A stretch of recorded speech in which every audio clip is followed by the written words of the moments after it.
Hey everybody, Jared Jones. The housing market is still in its tailspin downward as buyers in complete shock are leaving the market in droves. Mortgage applications have plummeted. At the same time, foreclosures are skyrocketing.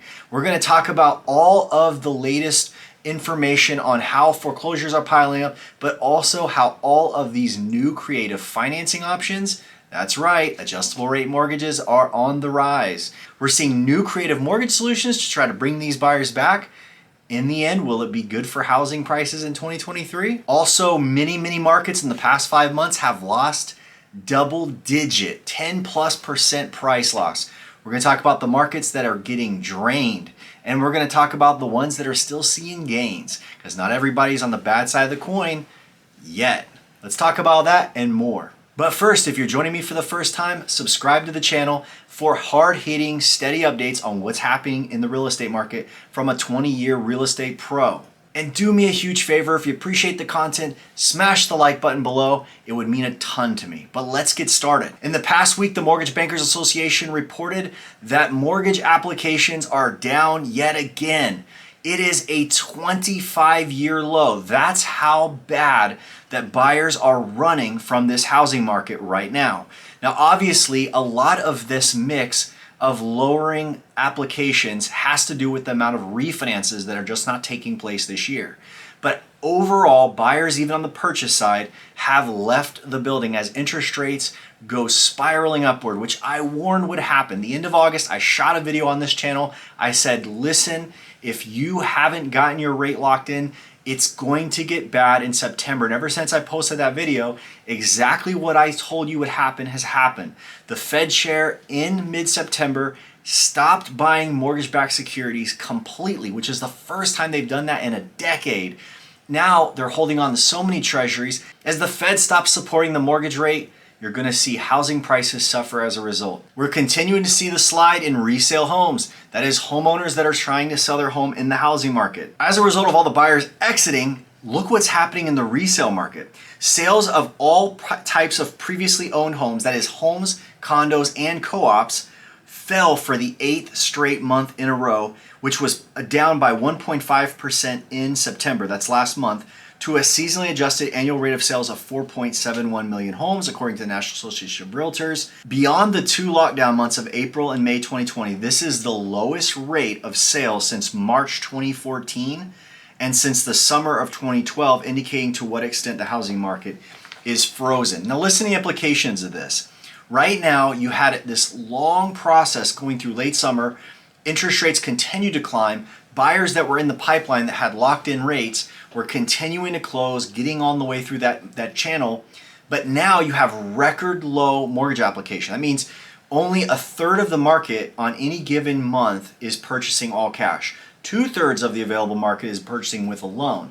That means there's a whole lot less buyers in the marketplace, and cash buyers tend to be a little bit more savvy. They're going to want to negotiate price even further. But one of the things I'm noticing, if you look at an index of all the housing markets across Redfin's data for all metro areas, you're going to see that over the past 13-14 weeks, coming from the end of May going into June, there was this downward slide as all those buyers started to continually exit the market. The ones that were left had the ability to negotiate houses down, and prices kept dropping. Well, in the past 2 weeks, a trend I've noticed is that the entire index has really started to flatline. That means that it's gone stable.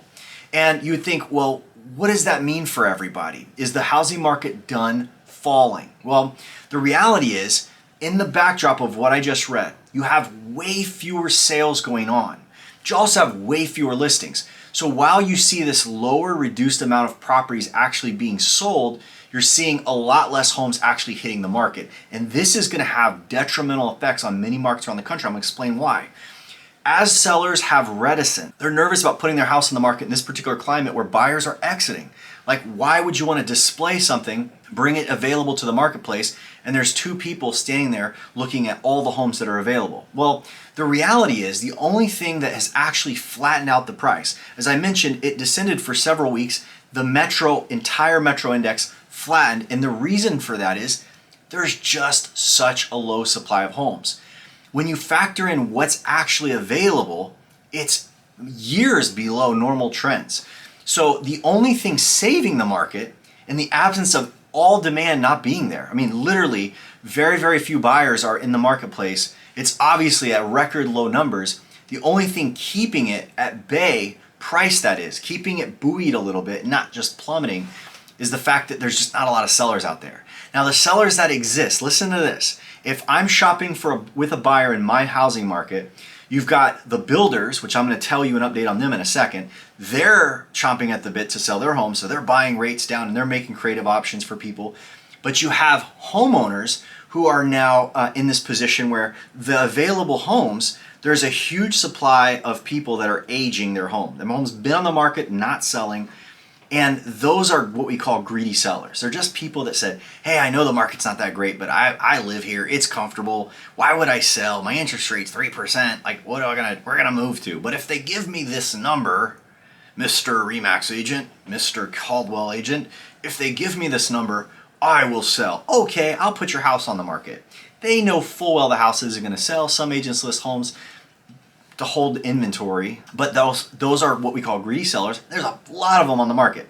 You pull up any list of homes anywhere in the country, you're going to see these homes. You're going, who's going to buy that for that price? This is a fixer-upper. Why are they asking $1 million? There's a lot of that in the market all across the country. So you have a record multi-year low available inventory, and then the active percentage of that is actually fairy tale sellers who aren't really going anywhere. So in the end, what we're dealing with is very, very tiny supply and very, very small demand. So as a result, we've caught a tension in the market where it's just flat and stable. But can that situation hold for long? That is the question. Can we have a dynamic that absolutely disrupts the market in the face of rising interest rates? Because here's the deal. The buyers are out of the game because of interest rates. What is the consumer facing from interest rates going forward? That is the question, right? So there's a few cash buyers that don't need financing, but the vast 2/3 that do, what does the future look like? And that is the reality of where our market will be in 2023. If you listen to Zillow, they just came out and said, well, we think the market's going to gain 1.3% next year. By the way, that's the first time that they haven't revised their own forecast for like the last 6 months. They usually are rosier, you know, almost like your Zestimate when you look up your house on their website. Go, wow, this is worth so much. Zillow's housing predictions tend to be in the same vein, okay? You got, I think, Freddie Mac or Fannie Mae. I think Fannie Mae came out also in the past week and a half that said we are seeing the market losing 1.3% next year. So there's a little bit of predictions in both directions, but let's continue on and talk about the health of the housing market right now. Home builder sentiment has tanked for 10 straight months. The National Association of Home Builders Wells Fargo Housing Market Index dropped 8 points to 38 this month. Wow, 50 is considered dangerous. It's at 38, so it's constantly plummeting for 10 straight months. With the exception of the short-lived plunge during the 2020 market when the country was locked down, this is the lowest reading since August 2012. Again, this is kind of like the same sentiment we get every single month, that builders are constantly saying that they're providing more incentives, they're reducing more prices, they're providing discounts and rates. But the reality is, when you look at all of this, the marketplace is systemically in trouble on the demand side, okay? We are now in a position where people aren't buying. The other thing that is really interesting is if you look at all the data on rent, you would look at the marketplace and say, why is rents going through a price correction right now? Because that makes no sense. You have a historically low amount of people actively buying. You're going to see a reduction in the percentage of home ownership. Home ownership rates will drop in all likelihood the next 18 months. But now we're seeing a rental market correction. How can that be? That's a head scratcher. Because if people aren't buying, they're surely living in tents, you know, in some of these cities. I mean, I know that's the case. Now, a few moments ago, I talked to you about how the entire housing market looks to have been flattening out, but that's not the case. Many of you are watching from a different marketplace and you have your own paradigm. And I know you're going to show up in the comments. You're going to say one thing or another. You're going to say, hey, Jerry, you're totally wrong. My marketplace is growing. The values are climbing over the past 5 months. It's doing great. And then there's going to be some of you that are going to say, you know what? You're wrong. Like, we're losing. You said it's flattening out, but our market is absolutely plummeting. You're right. Listen, there are outliers on both sides of the equation. I'm going to tell you exactly why those are happening. And I got news for any of you that are in the markets that you would say, hey, it's been really rosy here. I'm going to talk about the top 10 growth markets, gainers. I'm going to talk about the top 10 drainers and where their equity is going and why it's falling. Let's talk about the losers for a second. The top losers, I'm looking for median sale price change from May 22 to October 22. These are metro areas according to Redfin. Number one loser, Oakland, California, 16.4% price loss from May to October. Number two, Heber, Utah. Number three, San Jose, California. Number four, Austin, Texas. Number five, Coeur d'Alene, Idaho. Number six, Lake Havasu City, Arizona. Number seven, Ogden, Utah. Number eight, Boulder, Colorado. Number 9, Oxnard, California, and number 10, Washington. You know what's interesting about the list of losers? Which, by the way, the number 10 spot lost 10.4% over that period of time. The number 1 spot lost 16.4%, and all the others lost all kinds of value in between. I'm going to tell you exactly why these metro areas are struggling, and then we're going to talk about these gainers and why they're gaining and what the future holds for both these markets. The number 1 gainer was Akron, Ohio. The number 2 gainer, Buffalo, New York. Number 3 gainer, Albany, New York. Number 4 gainer, Peoria, Illinois. Number 5, Syracuse, New York. Number 6, Atlantic City, New Jersey. Number 7, Panama City, Florida. Number 8, Spartanburg, South Carolina. Number 9, Springfield, Missouri.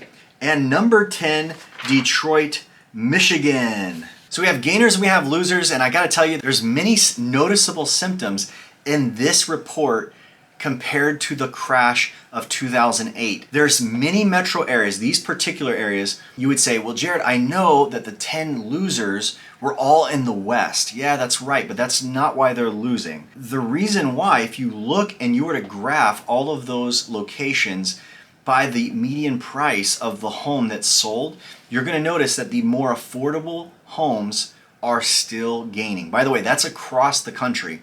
If you graph out what's considered more affordable, particularly on the price, the median home, and how much money is being made in those particular areas, you're going to notice that affordability is still attracting money. Most likely mobile money, people that have the ability to move to those locations. But you've got places like McAllen, Texas, Winston-Salem, North Carolina, Knoxville, Tennessee, Jacksonville, Florida, Tampa, Florida, El Paso, Texas, Little Rock, Arkansas, Greensboro, North Carolina, Augusta, Georgia. All these are affordable and still being priced up.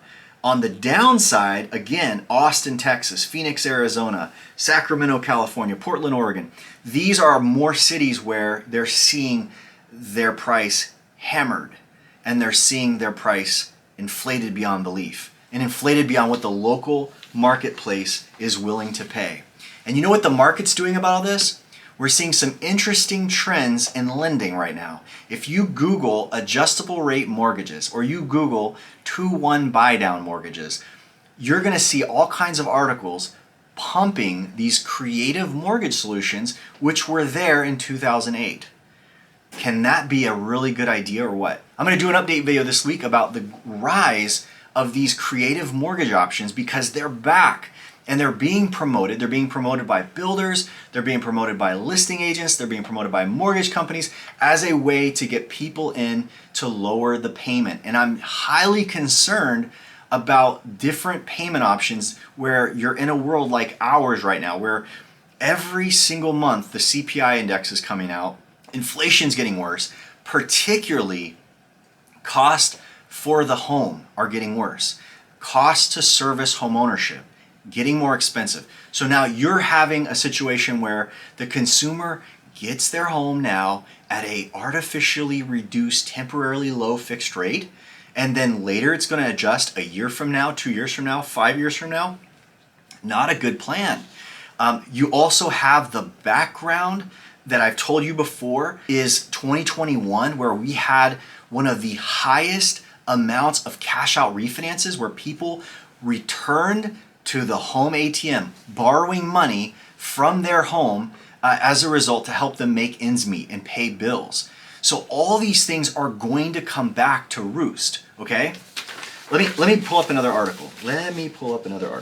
And again, something I'm going to talk about later this week. Cash out refinance reached 1.2 trillion in 2021, the highest level since 2005. Now, the naysayers would say, hey, Jared, there's so much equity.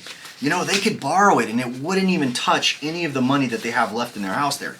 So much better off. Yeah, but right now we're getting all kinds of warning signs of recession, right? I've week after week, we see another billionaire. This week, Jeff Bezos came out and was like, there's some bad signs right now. Like, it's time to batten down the hatches. It's time to protect yourself.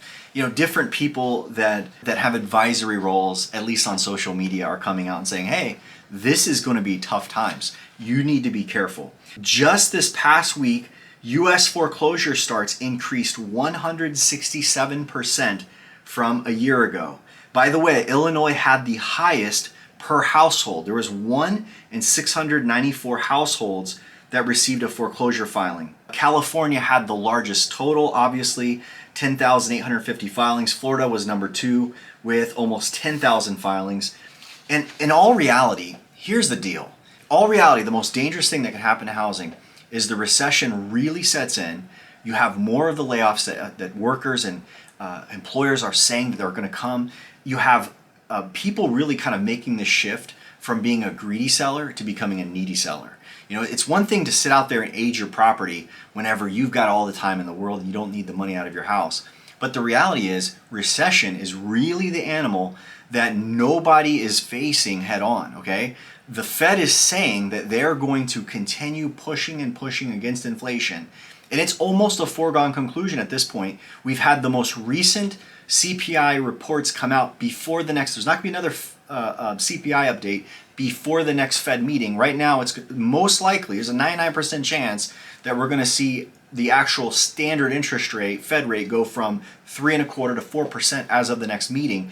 Obviously, that's not a direct correlate to the housing mortgage interest rates, but the Fed is doing exactly what they said they were going to do with dealing with mortgage bonds and the fact that they hold over 2 trillion of them, and their plan is to get out of them. And as a result, we're seeing the mortgage rate absolutely climbing. It's beyond, I think, most major economists were looking at the interest rate, say if it goes over 6%, this was probably 8 months ago, if it goes over 6%, we're going to have real trouble in the housing market.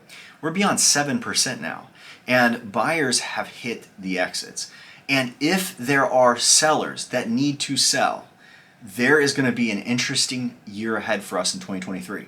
But in the next update I'm going to have, I want to talk about some of the markets that are actually going to do well in 2023. Many are not. But that's all for now. Thanks for watching. If you appreciate the content, smash that like button, and we'll see you on the next one.